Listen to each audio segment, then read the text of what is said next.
Hi everyone. So today we'll be starting this GK series. This GK series is very important for exams like CMAT, TISNET. Okay.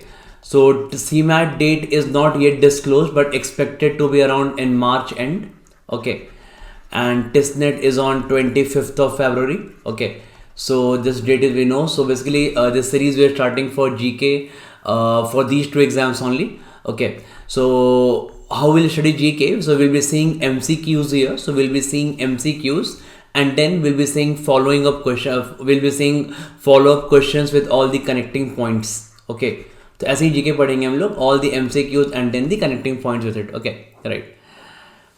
So let's start. चलो start करते हैं. Okay. Look at the first question here. The first question here says that. Just rub this here. Yeah. So Year of Enterprises project is a flagship scheme of which Indian state? So the answer for this question is Kerala. So Kerala में Year of Enterprises is a flagship scheme. What happened actually कि Kerala government ने M किया था 1 lakh enterprise open करने के लिए. तो 1 lakh enterprises they open they plan to open in a year. तो एक साल में in a year. Okay.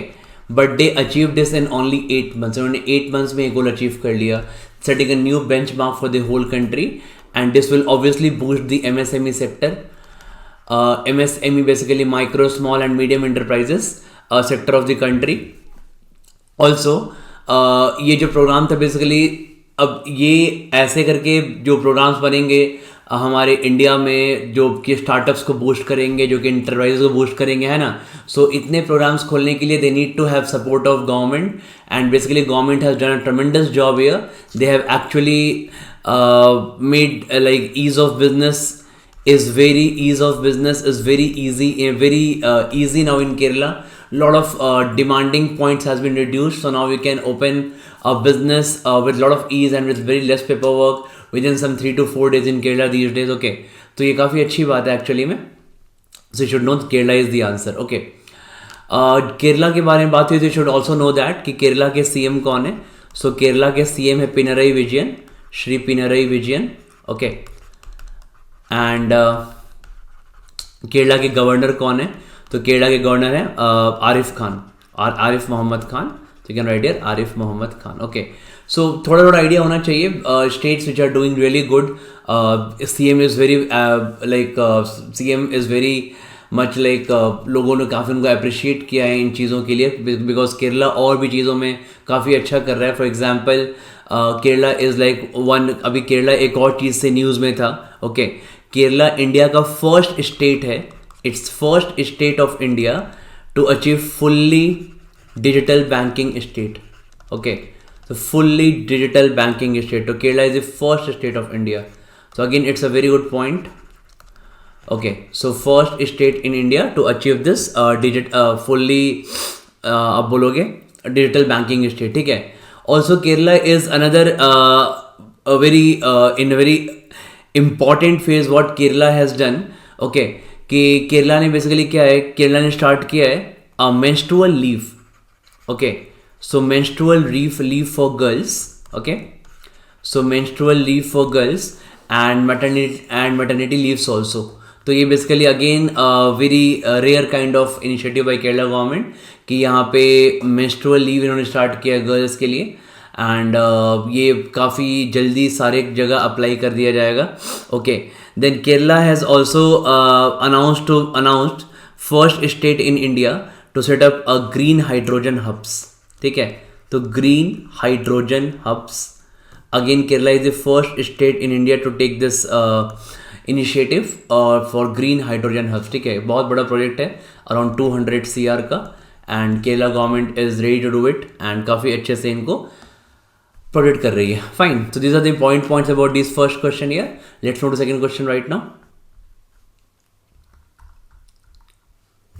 Okay, so the second question is, what is the name of the short-range ballistic missile which was recently test launched by India? Okay, so the recently test launched by India is Prithvi 2. Okay, Prithvi 2 को India ने recently launch किया था from Chandipur नाम है इसका. Okay, in Odisha. That is basically off coast. Okay. And यहाँ से launch हुआ था ये, और ये बेसिकली DRDO का प्रोजेक्ट था ये। ओके, तो आपको यहाँ से क्वेश्चन ये आ सकता है कि DRDO का हेडक्वार्टर कहाँ है? तो DRDO का हेडक्वार्टर कहाँ है? दिल्ली में। सो DRDO headquarter is in Delhi.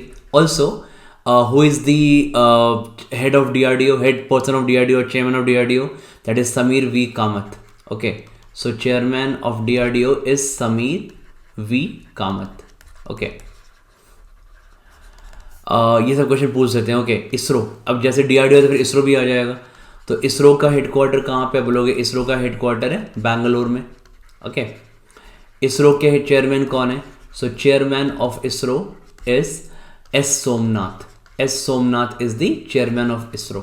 Okay, इसमें बेसिकली S. सोमनाथ ने भी ज्वाइन किया था last year he.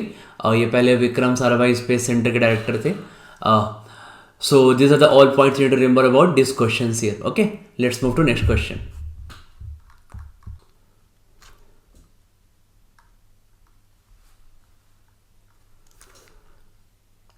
Okay, so next question is, what is the name of the international agreement signed in 1987 to ban chlorofluorocarbons, CFCs? its answer is Montreal Protocol. Okay, तो basically आप बोलोगे ये news में क्यों है? This is in news recently because as per the UN report, एक UN report के according this Montreal protocol जो 1987 बोला गया था कि फ्लोरोकार्बन के लिए, now this is actually successful. Okay, तो उसको बोला गया है कि ये सक्सेसफुल है अपने मिशन में, मतलब बेसिकली इन्होंने फ्लोरोकार्बन को रिड्यूस करने के लिए जो स्टेप लिया था वो सक्सेसफुल हो चुका है after around 35 years. Okay, 36 years almost. तो 36 ईयर्स के बाद it is almost successful. Okay, as per this UN report. तो इसलिए न्यूज़ में था ये। बेसिकली क्लोरोफ्लोरोकार्बन क्या होता है? तो you know that it basically freezes, जो हमारे फ्रिजेस हैं, जो स्प्रे कैंस होते हैं, ओके, एंड जो ACs होती हैं, एयर कंडीशनर्स, तो इनसे ये बेसिकली क्लोरोफ्लोरोकार्बन रिलीज होता है and it is basically damaging our ozone layer. तो ये हार्मफुल एनवायरनमेंट के लिए damaging ozone layer. Okay, ozone O3 layer. Okay, तो ये पॉइंट आप ध्यान रख सकते हो। Okay, next question. Next question guys, it says that as per the world bank's global economic prospects report, what is the expected economic growth of India in 23-24? Okay, so answer for this question is 6.6% actually, and with this you need to remember 2-3 important data कि जो exam में questions पूछे जाते हैं। तो वैसे exam में पूछे जाते हैं, for example the first is world bank, तो आप बोलोगे ठीक है वर्ल्ड बैंक का तो is okay, it is 6.6% right, ठीक है। फिर बोलोगे किसका और आता है? IMF का क्वेश्चन आता है। IMF का क्या है? तो IMF ने इंडिया के लिए प्रेडिक्ट कितना किया है? 6.8% यहाँ पे IMF ने इंडिया के लिए प्रेडिक्ट किया हुआ है, ठीक है, 6.8% इन सेम ईयर। फिर economic survey, so economic survey ने कितना प्रेडिक्ट किया है? So economic survey has predicted 6.5%। तो अभी economic survey, what is economic survey? तो basically India ministry of finance हर साल बजट के पहले एक ऑफिशियल डॉक्यूमेंट रिलीज करता है and which is done under the supervision of chief economic adviser, जो कि हमारे हैं CEA, chief economic adviser, which is V. Ananta Nageswaran.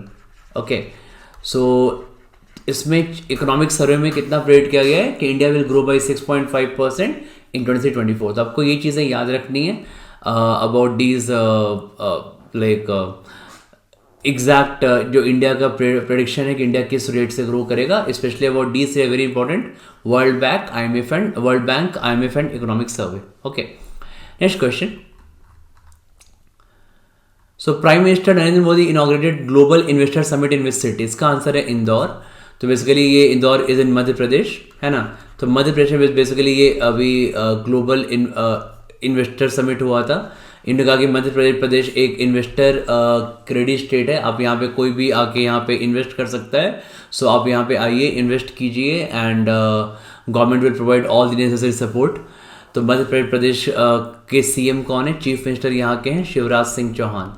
तो Shivraj Singh Chouhan is the chief minister of Madhya Pradesh, ठीक है। और Indore is in Madhya Pradesh, fine, ठीक है। मध्य प्रदेश का कैपिटल इंदौर नहीं है सर, कैपिटल है भोपाल। ओके, तो Madhya Pradesh capital is Bhopal. Okay, next question. Fatima Sheikh, whose birth anniversary was observed recently, was associated with which field? So this answer is social reformer. Okay, so she was a social reformer. Her birth anniversary was 9th January 1831. क्या था इनका? 9th January 1831. So at that time, she was a teacher, she was a social reformer, she basically pushed the people for girls education, है ना? So at that time in 1831, मतलब आज से around 1 or 2 years पहले जब वो born हुई थी, तो सोचो girls education was not of that importance or prime importance, but at that time also she was very futuristic and she put emphasis on girls education also. Okay. तो basically ये और इनको इनके बारे में और लोगों ने जाना because in last year on her birth anniversary she was basically featured on Google doodle. तो गूगल डूडल ने इनको फीचर किया था लास्ट ईयर इनके बर्थ एनिवर्सरी पे. So more people actually came to know about her. Okay, तो this was a good thing actually. Okay, Google from Google doodle. Okay, next question. Title 42 immigration policy which was seen in the news is associated with which country? Okay, तो इसका answer basically USA है. Okay, so already टिक किया हुआ है ये. Okay, so USA is the answer here. तो basically ये basically USA और मेक्सिको के बॉर्डर पे जो मेक्सिको से लोग like this is USA, this is Mexico, है ना. तो इन कोविड टाइम्स मेक्सिको से बहुत लोगों का यहाँ पे lot of migrants were coming from Mexico. तो इन्होंने एक टाइटल 42 इमिग्रेशन पॉलिसी निकाली. In this they were like strict advice to all the border security guards कि आप इनको वापस मेक्सिको भेज दो. ओके, जो लोग लीगली इंटर नहीं कर रहे हैं. Okay, this is what title 42 immigration policy. USA के प्रेसिडेंट कौन है? So Joe Biden is the president of USA. Okay, next question. As per UNICEF, child mortality refers to the probability a newborn would die before reaching how many years of age. So ठीक है, इसमें ज़्यादा कुछ है नहीं, बस एक number याद रखना आपको 5. ओके, तो यूनिसेफ जो है वो चाइल्ड मोर्टेलिटी जो लोग सर्वाइव नहीं कर पाते child due to malnutrition और अदर फैक्टर. ओके, तो बेसिकली ये जो इनका रिजल्ट आता है वो कितने साल तक के लोगों का रिपोर्ट में होता है ये. तो बेसिकली ये 5 years होता है, अप टू 5 years. तो those child who couldn't survive, those kid who couldn't survive for 5 years, that is less than 5 years, will basically in child mortality rate में ये आएंगे. ओके, तो बस इसमें बस इतना ही 5 years याद रखना है, नथिंग एल्स. ओके, अभी रिसेंटली इन्होंने रिपोर्ट दिया है. Which Indian state became the first fully digital banking state in the country? अभी हमने इसको फर्स्ट स्लाइड में डिस्कस किया था. We discussed this in first slide actually. So the answer is Kerala. Kerala is the first fully digital banking state in the country. Okay, तो I discussed all about this in the first slide only. हमने इसको discuss कर लिया था first slide में. Great. Next question guys. So which Indian city topped the startup funding in 2022 as per the recent report? तो इसका answer है Bengaluru. Bengaluru has topped the startup funding in 2022. Bengaluru की कंपनीज को सबसे ज़्यादा फंडिंग मिला इन 2022 में. एंड यहाँ पे बेंगलुरु का जब आएगा तो आपको पता है कि बेंगलुरु कर्नाटका के कैपिटल है. तो कर्नाटका के CM कौन है? तो कर्नाटका के CM है Basavaraj Bommai. Okay, Basavaraj Bommai is the CM of Karnataka. Also Karnataka से एक क्वेश्चन और भी आ सकता है अभी रिसेंटली. यहाँ पे एक बहुत इंपॉर्टेंट वेंटू राइज स्टार्टअप चैलेंज हुआ था. सो वेंटू rise startup challenge was the government startup challenge जिन्होंने गवर्नमेंट ने इसको किया था basically to recognize the growth and reward the growth of startups जो अच्छे स्टार्टअप्स हैं यहाँ पे. तो Venture Rise is the startup challenge happened in Karnataka. Okay, these are questions that can basically be asked in some examination. Okay, Karnataka से एक और भी काफ़ी कॉमन क्वेश्चन आता है कि कर्नाटका में बेसिकली एक नेशनल पार्क है, आपको पता होना चाहिए. तो कर्नाटका में इन कर्नाटका देयर इज अ नागर होल नेशनल पार्क. तो नागर, ये भी काफ़ी क्वेश्चन आते हैं कि नागर होल नेशनल पार्क कहाँ है. ओके, तो ये कर्नाटका में है. ओके, इन कर्नाटका. ऑल्सो यहाँ पे एक और भी क्वेश्चन आता है क्योंकि यहाँ पे आपको पता है कि एक बहुत बड़ा नेशनल पार्क है, नेशनल पार्क सॉरी. तो बेसिकली यहाँ बीच में बाउंड्री आ जाती है. This side it is Karnataka and this side it is Tamil Nadu. Okay, तो जो नेशनल पार्क है basically on the Karnataka part is called Bandipur national park. So Bandipur national park. Okay, and the national park on Tamil Nadu side is called Mudumalai national park. Mudumalai national park. Okay, so lot of people actually confuse. और ये question काफ़ी exam में आता है कि बंदीपुर कहाँ है और मुडुमलाई कहाँ है. तो मुडुमलाई तमिलनाडु एंड कर्नाटका में क्या है, बंदीपुर है. Okay, so these are the questions again from Karnataka asked in the examination. Okay, next question guys. So which union ministry launched the Prajwala challenge? Okay, so the answer for this is Ministry of Rural Development. Okay, so what is Prajwala challenge? Basically क्या है ये? It's a kind of ideathon. It's an ideathon. Ideathon means कि यहाँ पे startups के लिए है ना, लाइक इंटरप्राइज सेटअप करने के लिए. ओके, सिविल सोसाइटीज़ के लिए. सो इन रूरल इकोनॉमी को कैसे इन ऑल रूरल इकोनॉमी को कैसे इम्प्रूव किया जाए, इसके लिए एक मल्टीपल आइडियाज़ को इनवाइट किया गया था and it was called Prajwala challenge. Okay, so the best are the guys will give best idea will be the winners here. Okay, तो ये किसने ऑर्गेनाइज किया था? मिनिस्ट्री ऑफ रूरल डेवलपमेंट ने ऑर्गेनाइज किया था. इसके मिनिस्टर कौन है? जिसके मिनिस्टर हैं श्री गिरिराज सिंह. तो Shri Giriraj Singh is the minister for rural development in India. Okay, fine. Next question guys. New Jalpaiguri which was in the news related to Vande Bharat Express is located in which state? तो इसका answer basically है west Bengal. Okay, so new Jalpaiguri is located in west Bengal. ये एक railway station है सिलीगुड़ी में. So new Jalpaiguri is a railway station in Siliguri. और basically हम लोग इसको क्या बोले, दिस इज कॉल्ड, इस रेलवे स्टेशन को it is being called as the gateway to north east. ठीक है, so gateway to north east बोला जा रहा है क्योंकि यहाँ से काफ़ी कन्वीनियंट हो गया है. इनफैक्ट अब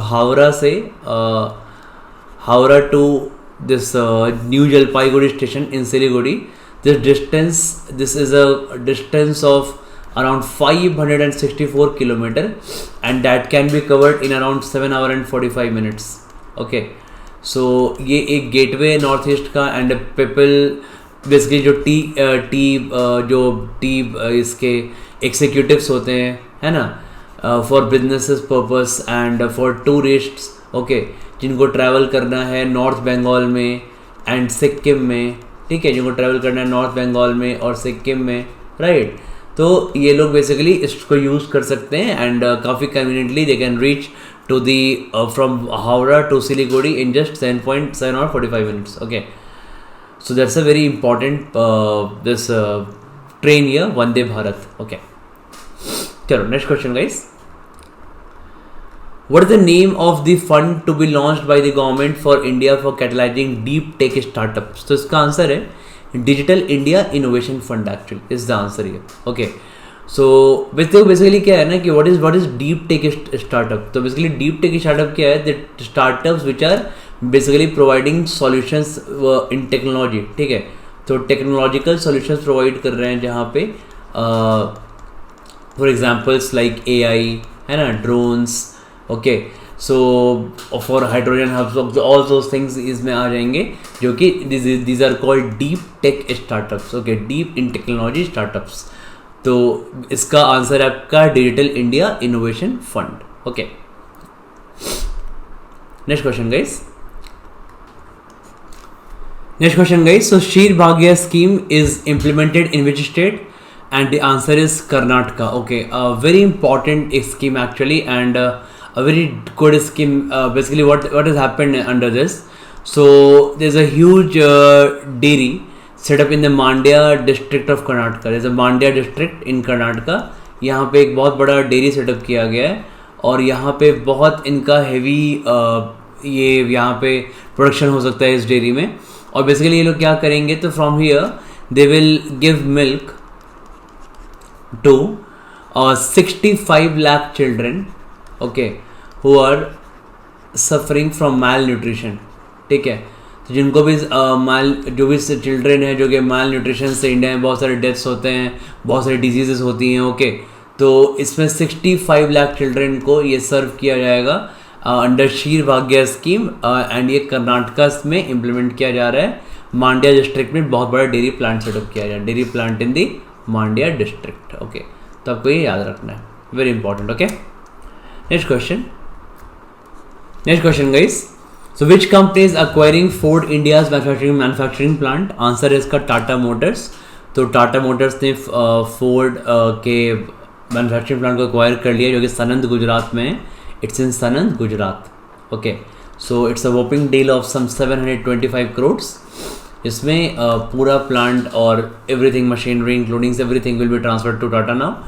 तो that is Tata passenger electricity mobility limited. Okay, so Tata passenger electricity mobility limited ये टाटा की कंपनी है, तो इन्होंने इसको अक्वायर किया हुआ है. Okay, under Tata motors. Okay, next question guys.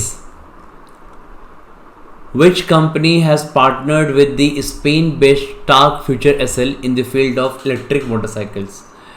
सो इसका आंसर है Eicher motors. Okay, so Eicher motors is the parent company of Royal Enfield. जो रॉयल एनफील्ड बाइक का बेसिकली ब्रांड है, इसकी पेरेंट कंपनी है आइकर मोटर्स. ओके, इन्होंने पार्टनरशिप किया है Spain based Stark future SL के साथ, जो कि इलेक्ट्रिक व्हीकल्स की बहुत फेमस कंपनी है. तो टू मेक इलेक्ट्रिक मोटरसाइकिल्स, तो in future we may see Royal Enfield का इलेक्ट्रिक वर्जन ऑल्सो. ओके, तो इस answer is Eicher motors. Okay, next question. Aung Suu Kyi is the former leader of which country? इसका answer है Myanmar. Actually Myanmar है. अभी recently ये news में था बिकॉज पहले इनको करप्शन के लिए इनको पहले 26 ईयर्स का जेल दिया गया था. ओके, अब इनको इंक्रीज कर दिया गया है 7 ईयर्स के लिए भी. तो इनमें बेसिकली हेलीकॉप्टर पे करप्शन का चार्जेस है. लाइक हेलीकॉप्टर का जो जब फ्लड्स वगैरह आती है, नेचुरल डिजास्टर आता है, तो वहाँ पे हेलीकॉप्टर की यूज़ होती है, तो उन पे इनका करप्शन का चार्जेस है. Aung Suu Kyi was the leader of Myanmar, is the leader of Myanmar under the prison. Okay. Next question, guys. So which country commenced its annual war game Zulfa Ghar 1401 in the coastal area of Gulf of Oman? इसका answer है Iran. तो Iran ने gulf of Oman के coastal area में, और वहाँ पे एक बहुत ही स्ट्रैटेजिक स्ट्रेट है, that is called strait of Hormuz. ठीक है, बिल्कुल ये पर्शियन गल्फ के माउथ पे है. And it is very crucial for global energy supply. इसके लिए बहुत क्रूशियल माना जाता है स्ट्रेट ऑफ हॉर्मुज. बहुत ही स्ट्रैटेजिक लोकेशन है इसका. ओके, सो यहाँ पे इन्होंने अपना एनुअल ड्रिल स्टार्ट किया है, जहाँ पे कमांडोज और बहुत सारे लाइक ड्रोन्स ये सब पार्टिसिपेट करेंगे. ये इनका एक एनुअल ड्रिल है, दिस कॉल्ड ज़ुल्फा घर 1401. Okay, so thank you guys. Will be continuing this series in the next video.